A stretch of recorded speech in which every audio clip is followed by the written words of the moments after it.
Hello mga kautang! Nagbabalik ang inyong number 1 pala utang. This is Clarice. At sa video na to, isi-share ko sa inyo itong isang borrower mga kautang na nakapag-loan ng 17,000 sa loan application na to. So, akalain nyo mga kautang, ang laki naman. Yes, legit yan, no? Na na-approve siya dito ng 17,000 at yan yung pag-uusapan natin ngayon mga kautang kung anong loan application na to or dapat nyo nga ba ring utangan. Dapat po'y suriin muna natin ito at i-share ko nga yun sa inyo mga kautang. Hindi na ako gagawa pa ng tutorial dahil nag-do-a research ako dito sa loan app na to at ibibigay ko sa inyo yung pinaka-percent na interest ngayon ng loan application na to. Pero bago yan mga kautang, kung kayo ay employed or self-employed, naghahanap talaga kayo ng legit, yes, bank personal loan na nag-o-offer ng minimum of 20,000,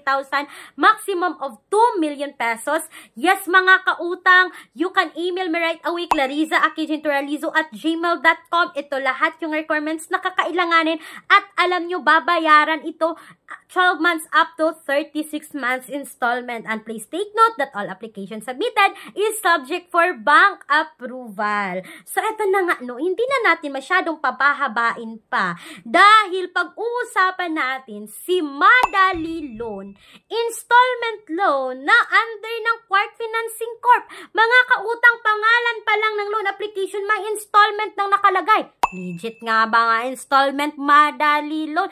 Oops! Huwag kayong mag-skip mga kautang. Kapag narinig nyo ng pangalan ng loan app, ay dali-dali na naman kayong nag-i-skip. Dali-dali na naman kayong umutang. Please, panoorin nyo hanggang dulo dahil ito yung sabi ng isang commenter dito mga kautang, no? Sabi niya dito mga kautang, harassing messages, disrespectful collector agent, and even spying on my personal data like messages, photos, and etc. which is against data privacy policy.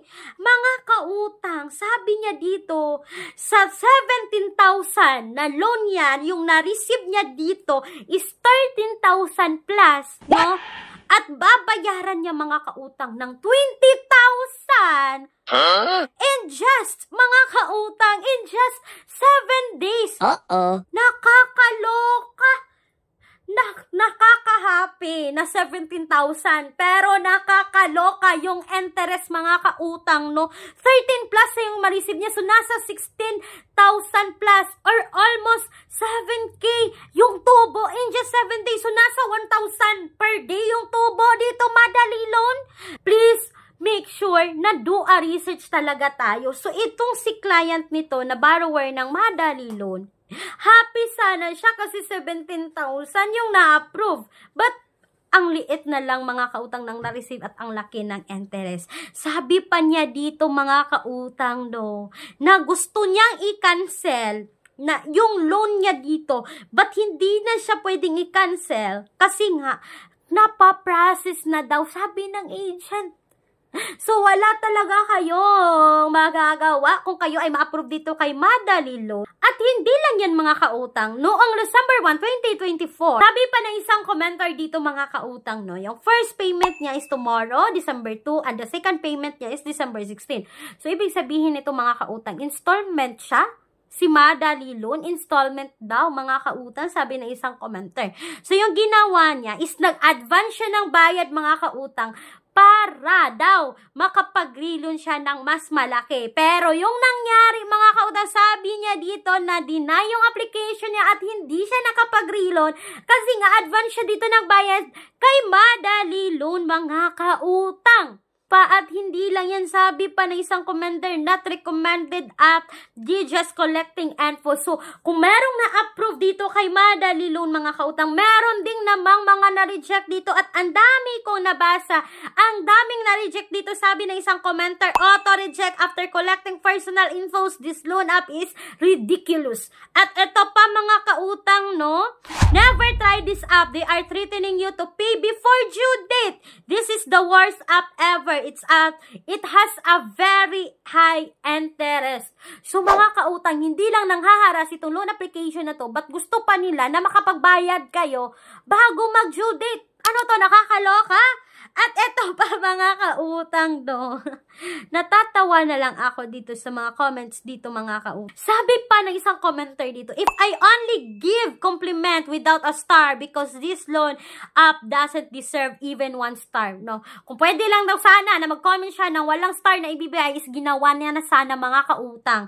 Dahil sabi niya, yung akala nilang tatakasan mo talaga ang due mo, gusto talaga ng payment kahit hindi mo pa due. Tas ang daming number na tawag at nagte-text, Madali Loan is not recommended loan app. Yan yung sabi ng isang commenter. The agents are so rude. Don't ever try this app mga kautang. Masisira mood mo. Para saan ba ang malaking interest kung magbayad ka kahit di po pa due? Worst up. So, ito yung nagpapaliwanag talaga mga kautang, no? Tama yung sabi ng isang commenter na naniningil na sila kahit hindi mo pa due date at ang dami ng tawag at text na ma-receive kahit hindi mo pa due date. Nakakaloka mga kautang. Ang baba lang nga ng loan term na binigay nila tapos kailangan mo pang magbayad without a due date. Hay nako, Madali Loan. At bago ko makalimutan mga kautang, itong si Madali Loan is naka-SEC registered at submitting entities din sa CIC mga kautang. Kaya please, big no-no sa loan application na to. Nako, nakakasira ito ng credit score natin mga kautang, ng credit record natin. Kung hindi kayo nakapagbayad dito at nangungutang kayo dito na hindi kayo makapagbayad, nako mga kautang. As of now, December 2024, please do not try this loan application. Pero, kung matigas yung ulo nyo mga kautang, at gusto nyo talaga ng makautang dito kay Madali Loan, nasa sa inyo pa rin yan. Pero sa akin, hindi siya recommended mga kautang. No? Ang dami nating pagpipilian ng mga utangan online. Ang daming mga alternatives loan app na hindi nang a-access, hindi nang mga kautang, hindi nang haharas. Alam nyo mga kautang, may mga apply direct website tayo, no, na hindi nang access ng phone.